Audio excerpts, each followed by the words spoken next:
I don't like where this is going.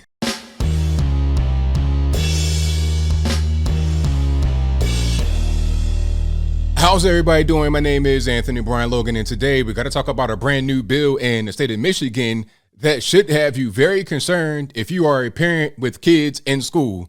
I'm not quite sure if it's public, private, or both, but it's most certainly concerning. Now, before I get into the particular law in question, let's talk about school in general. We've seen all these crazy teachers, right?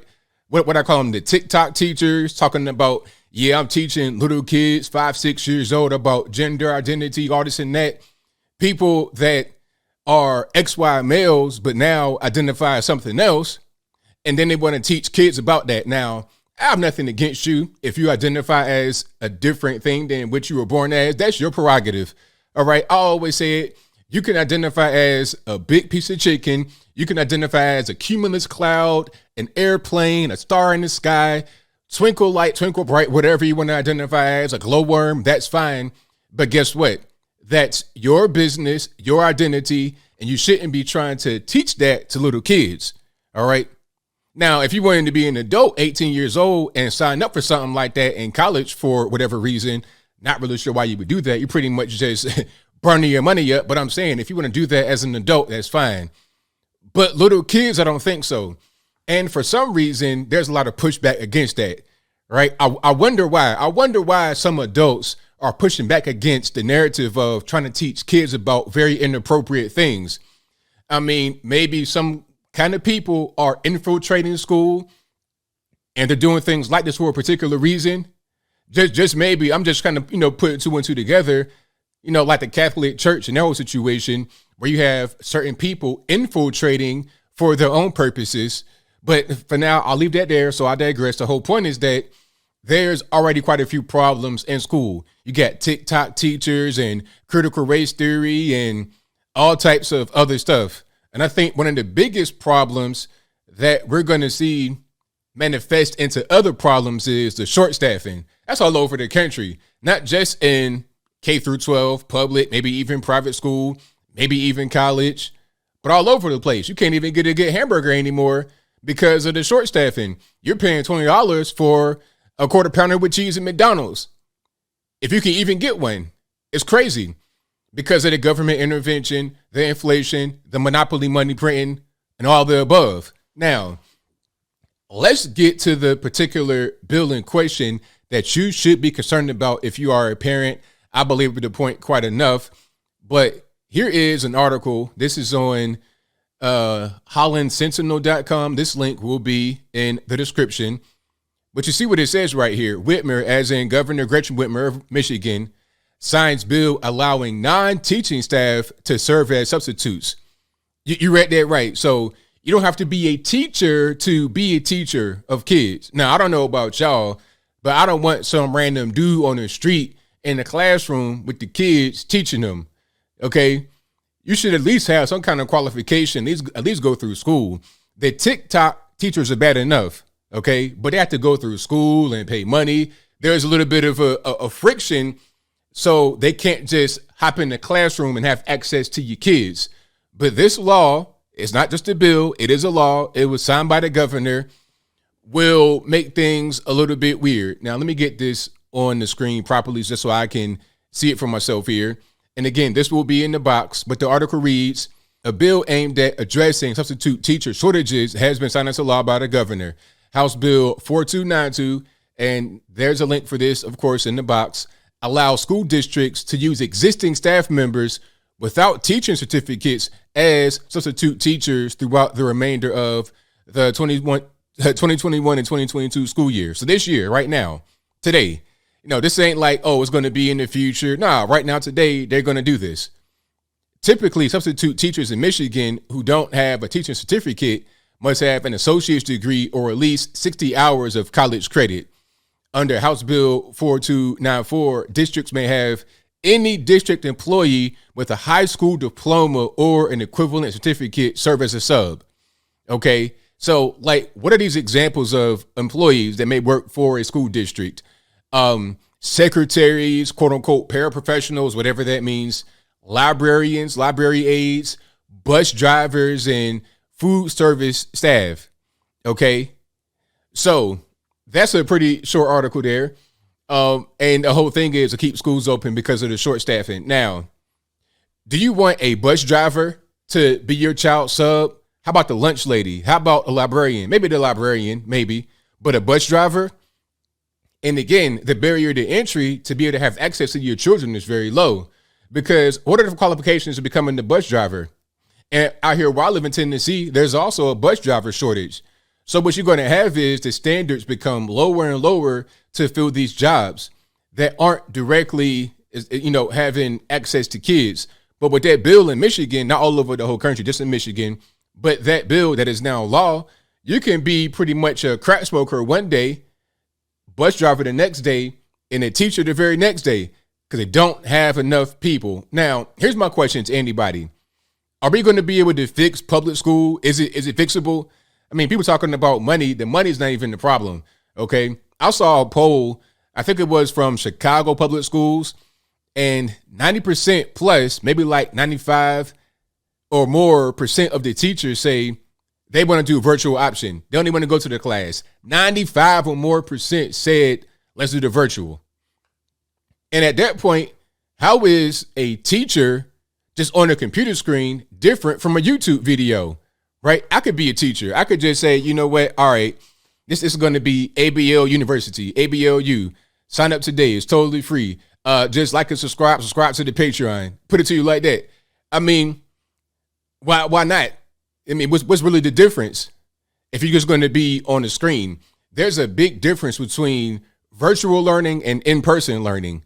And there should be a price difference. There should be a requirement difference. How are you going to be counted absent if you're doing virtual learning? You're at home. You're not in school. Okay. You're not. How can you be considered absent at all? It's really strange to me. But I would say just if that's going on with the public school, try to figure out something else.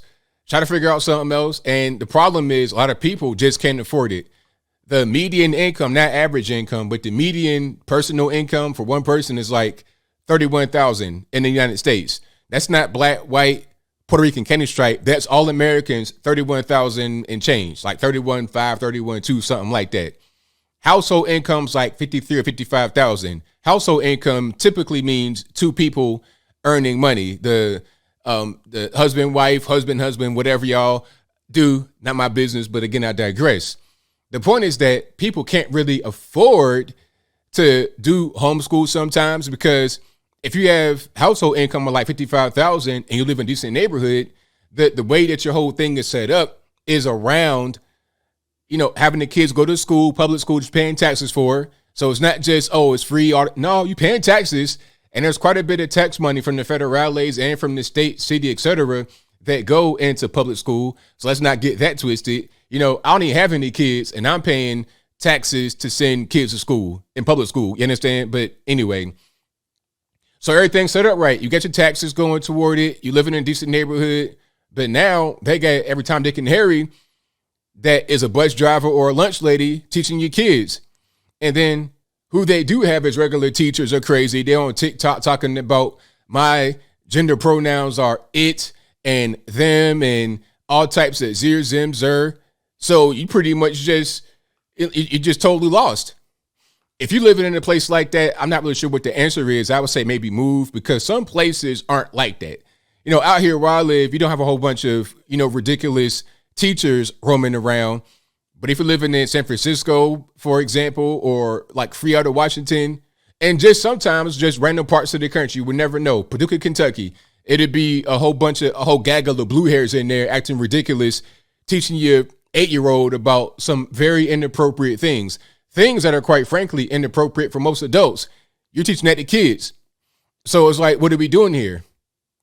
I'm not really sure what the answer is. I think that a lot of people need to get into education if we're going to make this whole thing happen. If people don't get more involved in education, like as far as being teachers, administrators that are normal, that are regular, then this whole thing is not going to be fixable, because from K through 12 and college, you have kids being indoctrinated by ridiculous people to be ridiculous themselves. That's why a lot of times you send kids off to college They might be bright-eyed, bushy-tailed, ready for the world, a regular kid, and they come back from college totally crazy, acting a plumb fool because they've been indoctrinated not only by their teachers, but by their fellow students. If they had a dorm and they had roommates, they're acting crazy too, and they just kind of fall into it. So I think we all got to be involved from an early age, not only just obviously raising kids, but in the school system, being teachers, administrators, college professors. We got to do all that, or else take your kids out of school. I'm not really sure what the answer is. And for those who are just in a situation where the money's not really there to do any kind of expensive option, you just got to move around and find a way to escape it. That'll be my only answer, because this right here is not going to work. It's talking about virtual only and having bus drivers become subs. I mean, if you drive a bus, surely you could have become a teacher, but you didn't. You're a bus driver, right? So why would you then be promoted to teacher? Does it make any sense? Is that how the career path goes? Like, you have somebody in the mailroom, right? And then they get promoted throughout the years to become manager or something like that. Like, is that how that works with the school system? Can you be serving pizzas and French fries, and then the next day you become a math teacher? Is that how that goes? I don't think so. It shouldn't be that way. And it just kind of, again, underlines our short staffing problem, the monopoly money problem, and quite frankly, the issue with the system of public school in America. It's flawed. And if we don't change it, it's going to come to a really sad crash and burn type end. But I think I'll leave that right there for now. And what say you? How do you feel about what's happening here in Michigan, where you have pretty much anybody becoming a teacher? Is that a good thing, bad thing? Whatever your thoughts are, let me know in the comments below. You guys pretty much know where I'm at. If we're going to have stuff like this happen where there is no in-person teaching, they want to do virtual, they're halfway showing up, you got bus drivers teaching kids about trigonometry. If that's going on, then okay, how about I get a cut at my taxes? Because obviously it's not going toward the staff. Clearly it's not going toward the staff, right? And the staff that we do have are talking about LGBTQ LMNOP rather than ABC 1, 2, 3. You understand what I'm saying? So how about I get a cut at my taxes? Maybe that'd be okay. That's just from my perspective. And I think that other forms of education should be highlighted, because even if you do have like a regular teacher, a lot of these kids can't even read when they graduate, just to be totally honest, from public school K through 12. So how about we try to do something else, because we can't be lagging behind the world. China is stomping the mud hole into our education system. Even a place like Russia, like even some of these second world type countries are doing better than the United States. And that's totally embarrassing. And if we don't fix it, we're going to continue to just fall and fall and fall to the point where we get to be like the movie Idiocracy, where if you say that pouring water on crops to grow would be some kind of scientific breakthrough. But whatever your thoughts are, please let me know in the comments below. And that's all I got to say for this video. If you like what you heard, please comment, rate, share, and subscribe. Peace.